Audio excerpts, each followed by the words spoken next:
मित्रों, हम लोग समुद्र मंथन का कहानी सुने। समुद्र मंथन करने का एक विशेष प्रयोजन महसूस हुआ। देवता और राक्षसों में बराबर युद्ध होते रहता था। देवता लोग जो मर जाते थे उसको जिंदा होने का कोई उपाय नहीं था, और राक्षस लोग जो मरता था उसको जिंदा करने के लिए राक्षस गुरु शुक्राचार्य ने वे मृत संजीवनी मंत्र सीखे थे महादेव से, और उस मंत्र के बल से राक्षसों को जिंदा कर देते थे। इसके कारण देव सेना का संख्या दिनानुदिन घटते गया, राक्षस का सेना यथास्थिर रहा। तो देवता लोग इससे बड़ा परेशानी महसूस करने लगे। तो सभी लोग एक बार विष्णु भगवान के पास गए, सभी देवता मिलकर के, और उनसे ये अपने समस्या बतलाए कि हम लोगों के सेना में से जो कोई भी मर जाता है वह मर ही जाता है, और राक्षस के सेना में जो कोई भी मरता है उसको उसके गुरु शुक्राचार्य मृत संजीवनी विद्या से सबको जिंदा कर देते हैं। तो हमारी संख्या घटती जा रही है, तो इससे तो दिक्कत होगी कुछ दिनों के बाद। तो भगवान ने कहे कि आप लोग सभी मिलकर के समुद्र मंथन कीजिए, समुद्र से अमृत निकलेगा और अमृत आप लोग पान कर लीजिएगा, उसके बाद आप लोग भी अमर हो जाइएगा। तो अब समुद्र मंथन होगा कैसे? यह बड़ा ही कठिन काम था, देवता के बस की बात नहीं थी। तो भगवान ने ही कहे कि समुद्र मंथन के लिए आपको राक्षसों का भी मदद लेना पड़ेगा। राक्षस और देवता सब लोग समुद्र मंथन मिल करके कीजिए। उस राक्षस को समझाइएगा कि जो कुछ उसमें से मिलेगा उसमें आधा आधा तुम लोगों को भी हिस्सा मिलेगा, और जब वो सब निकलेगा मिलेगा उसके बाद फिर कुछ ऐसा उपाय करके कि राक्षस को अमृत नहीं मिले, हम लोग इसका उपाय करेंगे कि अमृत समुद्र मंथन के लिए राक्षसों का भी मदद लीजिए। तो इंद्रदेव राक्षस से भी बात किए और सभी मिलकर के समुद्र मंथन करना शुरू किए, और समुद्र मंथन का कार्य प्रारंभ हुआ। अब समुद्र मंथन कैसे होगा इसके बारे में हम लोग सुने। नारायण ने देवताओं से कहा, देवता और असुर मिलकर समुद्र मंथन करें, इस मंथन के फलस्वरूप अमृत की प्राप्ति होगी। देवताओं ने भगवान नारायण के परामर्श से मंदराचल को उखाड़ने की चेष्टा की। वह पर्वत चूँकि उसका मथानी बनता, तो वह पर्वत मेघों के समान ऊंची चोटियों से युक्त 11,000 योजन ऊंचा और उतना ही नीचे धंसा हुआ था।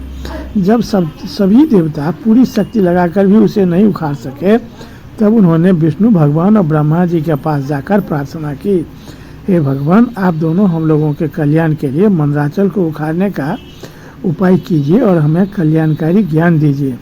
देवताओं की प्रार्थना सुनकर श्री नारायण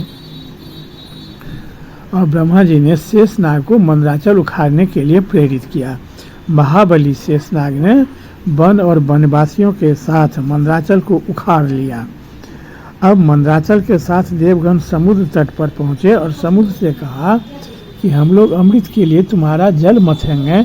समुद्र ने कहा, यदि आप लोग अमृत में मेरा भी हिस्सा रखें तो मंदराचल को घुमाने का जो कष्ट मुझे होगा वह मैं सह लूँगा। देवता और असुर ने मंदराचल की मथानी और बांसुरी नाग की डोरी बनाकर समुद्र मंथन का कार्य प्रारंभ करने लगे। तो मंदराचल पर्वत समुद्र में कैसे स्थिर रहेगा, तो उसके लिए नारायण विष्णु भगवान ने कहे कि मैं कच्छप का रूप धारण करके मंदराचल पर्वत को अपने पीठ पर धारण करूंगा, और उसके बाद मंथन का कार्य प्रारंभ हो। देवता और असुरों ने मिलकर मथानी और बांसुरी नाग की डोरी बनाकर समुद्र मंथन प्रारंभ किया। बांसुरी नाग के मुंह की नाग और देवता, तो बांसुरी नाग का था रस्सी, तो बांसुरी नाग तो मुंह से विष उगलते, तो मुंह की ओर जो रहता उसको बहुत परेशानी होती। तो उसमें नारद जी एक चाल चले कि देवता लोग मुंह की ओर नहीं पकड़े, पूंछ की ओर पकड़े, क्योंकि तो नारद जी इस बात को समझते थे कि दैत्य को जो प्रस्ताव देंगे कि देवता लोग ऐसा करेगा उसका विपरीत वो काम करेगा। तो जा कर के कहने गए नारद जी दैत्यराज से कि हे दैत्यराज, देवता लोग ज़्यादा सज्जन और सभ्य होते हैं, उनको तुम लोग मुंह की ओर पकड़ने दो, पीछे का भाग सांप का अशुद्ध होता है, इसलिए पीछे का भाग तुम लोग पकड़ो और देवता के लोगों को मुंह पकड़ने दो। तो उस पर मैं राक्षस राज एकदम बिगड़ गया कि नहीं, हम लोग मुंह पकड़ेंगे, देवता लोग पुछड़ी पकड़ेंगे, और यही तो चाहते ही थे ये लोग। तो वही बात हुआ, देवता लोग उसको पीछे से पकड़े और दैत्य लोग आगे से पकड़ा। देवता और असुरों ने मंदराचल की मथानी और बासुकी नाग की डोरी बनाकर समुद्र मंथन प्रारंभ किया। बासुकी नाग के मुंह की ओर असुर और पूंछ की ओर देवता लोग लगे हुए थे। उस समय समुद्र में अनगिनत किरणों वाला शीतल प्रकाश से युक्त श्वेत वर्ण का चंद्रमा प्रकट हुआ। चंद्रमा के बाद भगवती लक्ष्मी और सुरा देवी निकली। उसी समय श्वेत वर्ण का उच्च श्रवा घोड़ा भी पैदा हुआ। भगवान नारायण के वक्षस्थल पर सुशोभित होने वाले दिव्य किरणों के उज्ज्वल कौस्तुभ मणि तथा वांछित फल देने वाले कल्प वृक्ष और कामधेनु भी उसी समय निकले। लक्ष्मी, सुरा, चंद्रमा, उच्च श्रवा ये सब आकाश मार्ग से देवताओं के लोक में चले गए। उसके बाद दिव्य शरीरधारी धन्वंतरी देह प्रकट हुए।